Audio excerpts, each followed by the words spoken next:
secara terang-terangan ataupun mendatangi seorang demi seorang, siang dan malam, tetapi sedikit sekali yang mengikuti seruan Nabi Nuh. Mereka bersikap angkuh dan sombong. Bahkan mereka menentang Nabi Nuh. Nuh, sudahlah, berhenti bicara. Aku tidak akan pernah percaya denganmu. Sekarang engkau datangkan azab itu kepada kami. Jika kau tak bisa, kau hanya berdusta. Nabi Nuh jawab, hanya Allah Subhanahu wa Ta'ala yang akan mendatangkan azab itu kepadamu. Jika Allah berkehendak, maka tidak akan ada yang bisa menyelamatkan diri. Nabi Nuh mengadu kepada Allah atas firman kaumnya.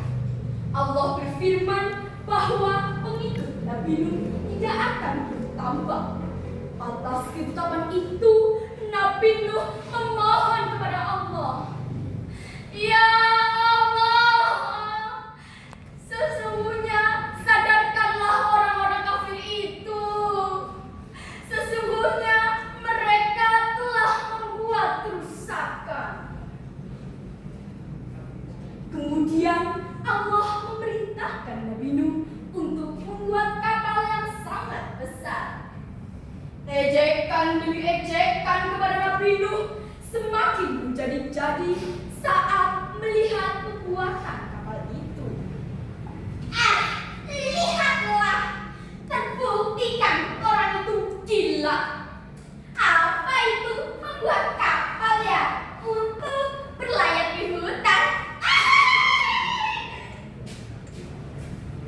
Nabi Nuh jawab, sesungguhnya akan datang air bah yang akan menenggelamkan bumi dan orang-orang yang tidak beriman. Sungguh orang-orang yang mengikutiku akan selamat di atas kapal ini. Nabi Nuh dan para pengikutnya tak sabar dan terus menyelesaikan kapal itu. Kemudian Allah memerintahkan Nabi Nuh untuk mengumpulkan binatang masing-masing sepasang, jantan dan betina, untuk dimasukkan ke dalam kapal bersama orang-orang beriman, kecuali istri dan salah satu anaknya yang bernama Kan'an. Sementara itu, langit berubah menjadi hitam, petir menggelegar, hujan turun sangat lebat. Dalam sekejap, air membanjiri bumi, menenggelamkan lembah-lembah serta orang-orang kafir. Saat Nabi Nuh melihat sekeliling dari atas kapal, tampak putranya sedang menyelamatkan diri. Anakku, masuklah ke dalam kapal ini. Sesungguhnya tidak akan ada yang bisa selamat dari azab Allah. Tidak ayah, aku akan memanjat bukit yang tinggi. Pasti aku akan selamat.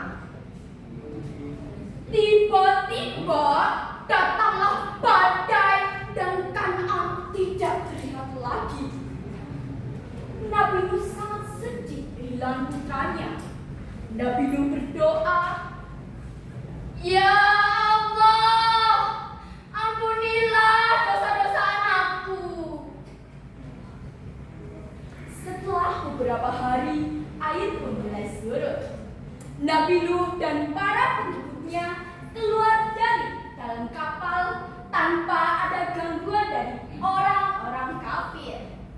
Nah, teman-teman, hikmah dari kisah Nabi Nuh alaihi salam adalah kita harus patuh dan taat kepada Allah Subhanahu wa Ta'ala dan kisah Nabi Nuh alaihi salam yang dapat saya ceritakan. Wabillahi taufiq wal hidayah.